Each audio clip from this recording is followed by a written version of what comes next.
What's good, everybody? It's your boy Big Nate. Welcome to Big Nate's Book Reviews, home of the best book reviews. And today I am in my landlady's beautiful backyard. I do not make enough use of this space. You can't even see the full thing. This is just part of it. But anyway, today we are going to be looking at my viewers' top TBR books. So I'm gonna get into all that in a second. But we're gonna be reviewing these three books: The Bell Jar, 100 Years of Solitude, and Homer's The Odyssey. And so, okay, basically the story behind this was I was sick. When I was sick with my COVID / other respiratory virus, I was like, for some reason, I couldn't read really. I couldn't watch TV, but for some reason, the one thing definitely couldn't work.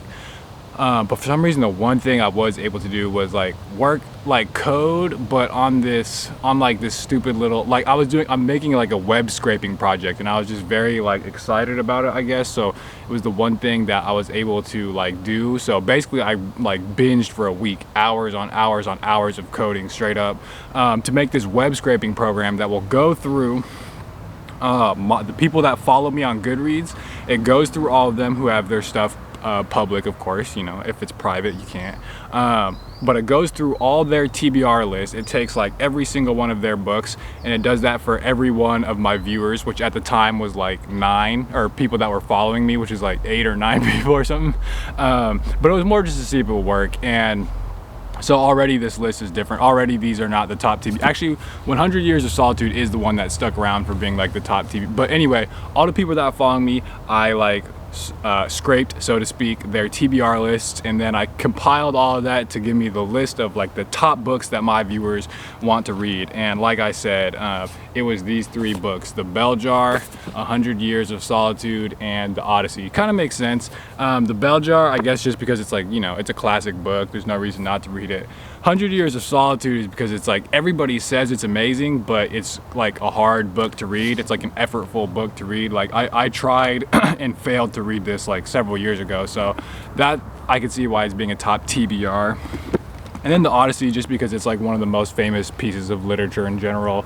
It's it's a bunch of authors favorite author or favorite book. It's just historic. This is one of probably the top novels in the entire history of literature in general.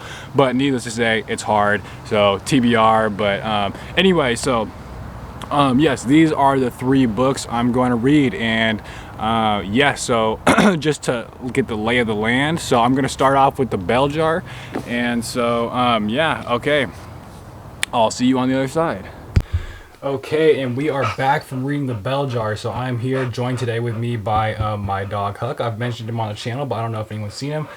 We just went on a walk, and someone's a little toasty, huh? Someone's a little toasty. The black absorbs all the heat, so say hi. And okay, while he's panting in the background, I'm going to talk about The Bell Jar by Sylvia Plath. So The Bell Jar is this book about this girl named Esther Greenwood, who in the beginning of the story is in New York because she won this literary award from a magazine. And it's during her time there that she begins to realize that she is developing what are the early signs of a severe full-scale depression. And so basically what this book is watching Esther Greenwood's descent, just gradual, imperceptible slip into this depression. And we get to take her point of view from that. We get the point of view from inside the bell jar. And the bell jar is one of many different metaphors that Sylvia Plath uses.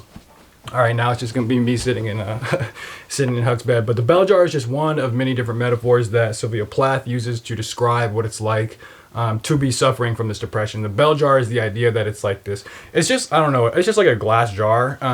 But there's a bunch of things like this. But in the bell jar, the idea is that it's this suffocating, stifling space where there is no air, and you're sort of detached from the rest of the world, looking from the inside out, as everything is sort of happening around you. So that's one good thing. He's licking his nuts right in front of me. So anyway, that is definitely one of the things Sylvia Plath does really well in this novel, is her very real, very visceral depiction of depression. And kind of happening all throughout this book in the background is I guess what you might call Sylvia Plath's critique of society at the time, which is 40s, 50s, 60s, something like that, and the way in which women are treated in this society, where, to be honest, they're basically there to serve men. They're the ones doing all the cooking, they're the ones doing all the cleaning, they're the ones watching the kids, they're doing everything to sort of prop their husbands up. It's like not, it's sort of taboo for them to get their own jobs, stuff like that. And women are just sort of forced into this secondary, subdued role where they are not able, because Esther Greenwood is like this super intelligent, super passionate, super creative,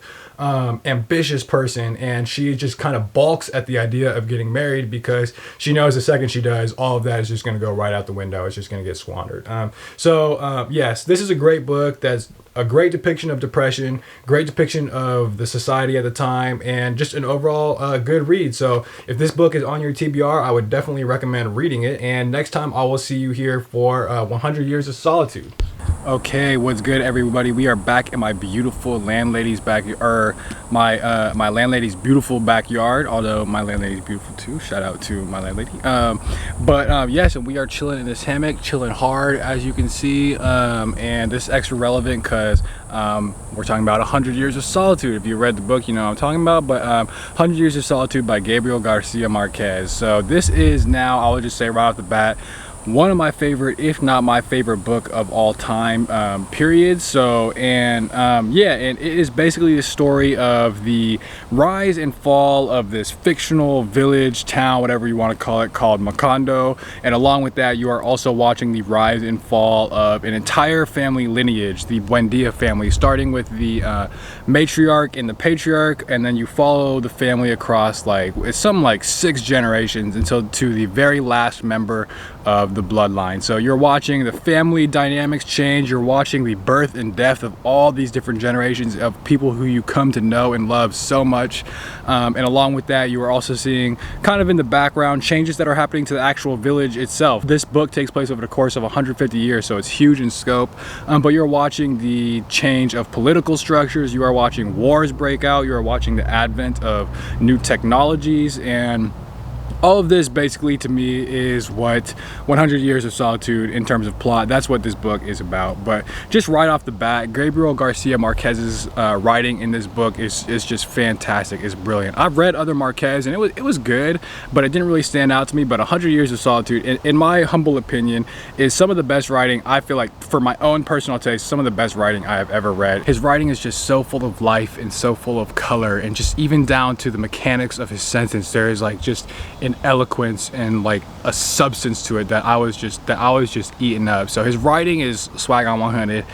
His characters too, that's like I would say that's like the best, arguably the best part of his book. There's just such a depth to them, there's such a richness, and like more than anything, his characters in this book, like in the Buendia family and others, but in the they're just like interesting. I just find them like fascinating, and it's bringing out the old English grad in me to the point where it's like I could easily write essays on every single member of the Buendia family. So all of that, and then his descriptions of like setting and scenery and place are also in point. Like Macondo, if I'm not mistaken, is in like the jungle of, I think it's Colombia, but like I said, again, it's so full of life and color, and it is vibrant, and his descriptions can just be so vivid and real at times. So there's that, and then of course 100 Years of Solitude is known, it's like a staple text in magical realism. I'm not even going to get into any of that, I'll do that for the book review, but just suffice it to say that there are elements of magic and mysticism and supernatural and everything like that, and you take all that,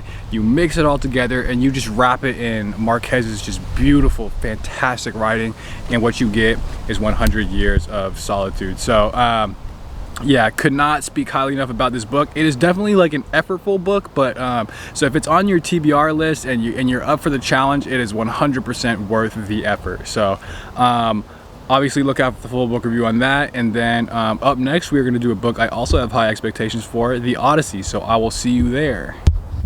Okay, we are back inside now to talk about the Odyssey by Homer. And the Odyssey, of course, is the story of Odysseus, godlike Odysseus, raider of cities, master tactician, the man of twists and turns whose fate is known from the skies up high down to the depths of Argos. It is that Odysseus. And we follow him after having fought for like 10 some other years in the war of Troy. And now as he is on his way back home to Ithaca, where his wife and his son, who he left as an infant, are waiting for him. But of course, the gods have a different plan in store. Odysseus faces 10 years of trials and tribulations, whether it be harrowing shipwrecks brought on by the wrath of Poseidon, or getting caught on an island full of giant bloody cyclopses, or whether there's goddesses who turn men to swine, or whether it's going down to the underworld. This book is just absolutely jam-packed with an adventure. It's just such an epic and fantastic tale. And this is all happening in a completely different world, a world in which the highest virtues at the time are bravery and honor and courage and your fighting spirit. And this is within the mortals, and the mortals live in a world that exists with mythical beasts, where like I mentioned, there's the Cyclops whose head and shoulders tower over the tallest trees, and they look down upon the earth. And there is people like but beasts like Scylla, who have 6 heads and 12 dangling, writhing limbs, and she's got triple rows of jaws packed tight with teeth, thick set. Just like these, it's a whole world filled with magical, mythical beasts. And of course, what would the Odyssey be without the gods? The gods who not only have face-to-face interactions with mere mortals, with mere human beings, but they have like a whole drama just unfolding within themselves, where there is betrayal and deceptions and affairs and alliances, and there's this whole drama unfolding, and the whole human world is just completely subject to the whims and the caprices of the gods. And so all of this kind of together in Odysseus' epic journey home, full of adventure, full of excitement, just this epic quest home. All of that is basically the Odyssey. And of course, this is told in amazing, fantastic, that's really the best part of this book, in my humble opinion, is the writing. It's technically like a poem, like this isn't a novel, so it's written in like pentameter or whatever that shit is, but it has a rhythm to it and a cadence to it, and just he has such a command over language. Like his word choice and his imagery is just straight up like astounding. I'm going to talk about that more in the book review, but this was a truly excellent book, and it lived up to all the, I would even argue exceeded all the hype. So if this book is on your TBR, I cannot highly recommend this enough. It is a little effortful, I'm not gonna lie, like at first, but I feel like you get into the swing of things, and it's too, like, if you want if you want to know all the context of the Odyssey, there's like a whole introduction you have to get through, but honestly, I don't think it's necessary. But anyway, the Odyssey was a fantastic, fantastic book, easily one of my favorite books of all time now. And with that concludes our video, so our top TBR video. So I got to say, my viewers have excellent book taste in books that they want to read. And if you've read any of these books, let me know. If you think there's any books that should be on my TBR, let me know. And I think that concludes another successful installment of Big Nate's Book Reviews, home of the best book reviews.